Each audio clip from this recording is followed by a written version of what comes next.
Bienvenue sur ma toute première vidéo sur YouTube. Aujourd'hui, je vais vous expliquer énormément de choses intéressantes vis-à-vis du Bitcoin, le futur, qu'est-ce qui va se passer, est-ce qu'il va encore chuter et casser la tendance haussière et aller plus bas, ou est-ce qu'il va encore faire un nouveau ATH? On va voir tout ça ensemble. Avant de commencer, je vais me présenter, je m'appelle Adelaide, j'ai 23 ans. Ça fait 5 ans que je m'intéresse à tout ce qui est investissement, trading et plus précisément la crypto.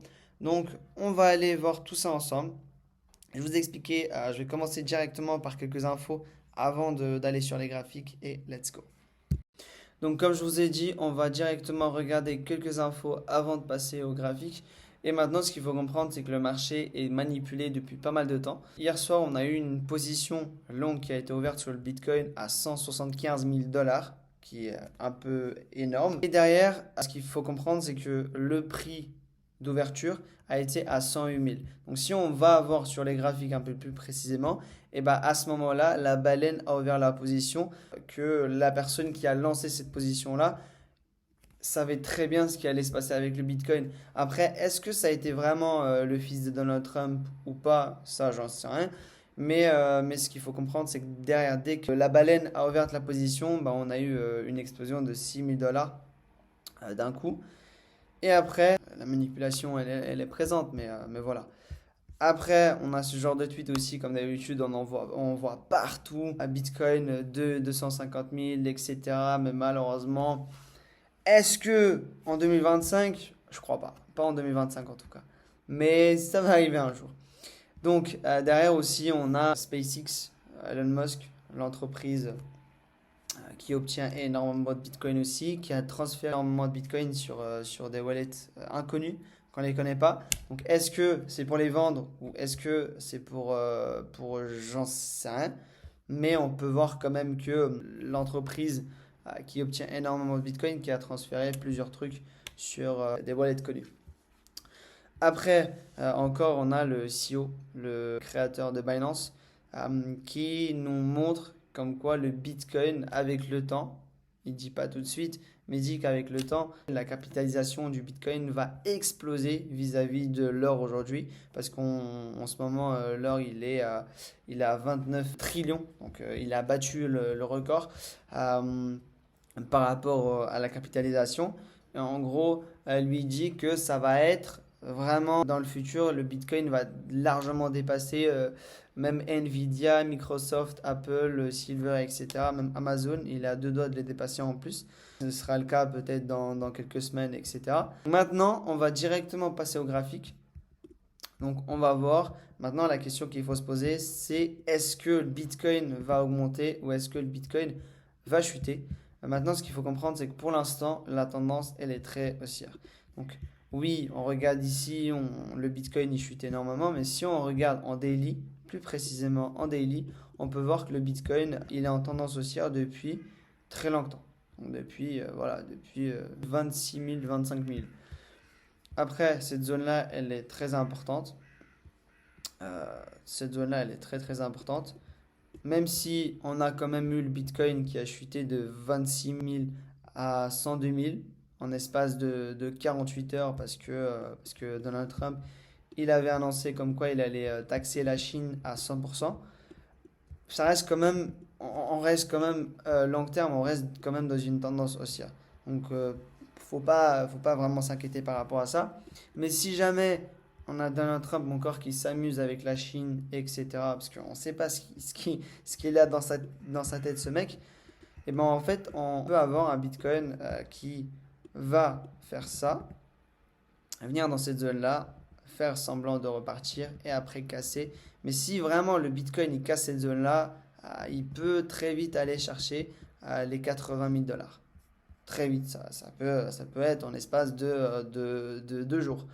Mais si derrière le Bitcoin il tient cette trendline-là, et ben en fait il va exploser, il va aller chercher un nouveau ATH vers les 130 000, 135 000, vers cette zone-là. Je pense pas il va monter encore plus pour aller chercher plus, parce que c'est là où on a quand même une zone importante vers les 135 000.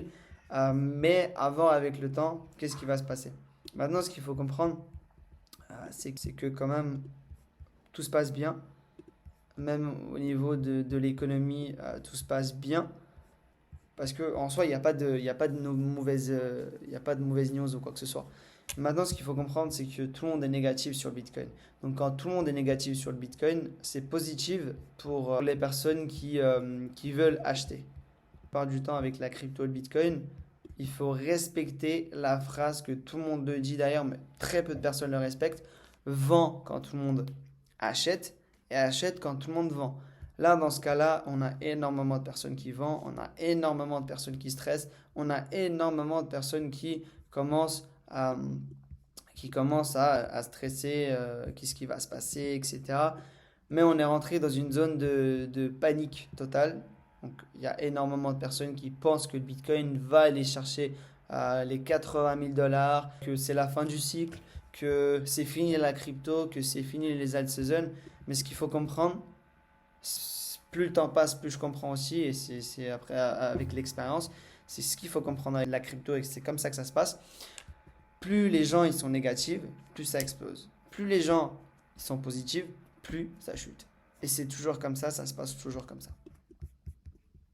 Maintenant, pour le court terme, moi ce que j'avais fait, c'est que j'avais pris ce trade-là directement ici, parce qu'il y a eu la cassure de ce support ici, plus le pullback, un léger pullback sur cette zone-là.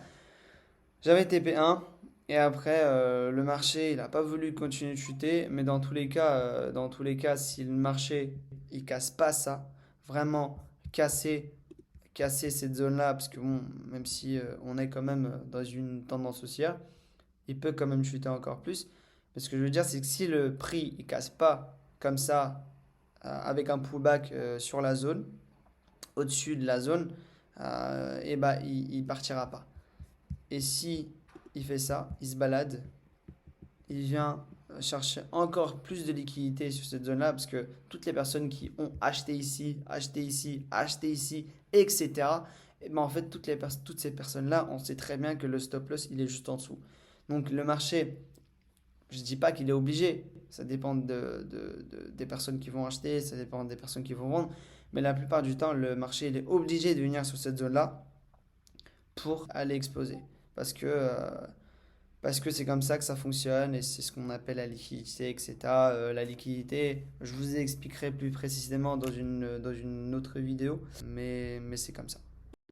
Je ne sais pas si vous avez remarqué sur cette zone-là, mais ici, il y a énormément de traders qui ont été liquidés, qui ont été fait sortir. Ils pensaient que ça y est, le marché a cassé ça et le marché il va pouvoir exploser, le Bitcoin encore un nouveau ATH. Sauf que c'est faux. Et bah, ce qui s'est passé, c'est que le marché il est passé de 114 000 à 108 000 encore. Donc tout ce qu'il a pris hier, il a chuté aujourd'hui. Et là, on n'a pas vraiment de décision, mais ce qu'il faut comprendre, c'est que une fois que le marché casse cette zone-là, bah, il explose vers la hausse et après, on va peut-être aller chercher un nouveau ATH très rapidement. Mais sinon, il risque de encore chuter pour aller chercher encore plus de liquidité et pour plonger encore le marché dans le rouge et pour faire encore plus paniquer. Déjà que les investisseurs ils paniquent énormément, mais faire énormément paniquer les investisseurs encore plus. Donc on arrive vers la fin de cette vidéo là, n'hésitez pas à vous abonner si ça vous a plu, n'hésitez pas à laisser un pouce bleu, un commentaire et à très bientôt.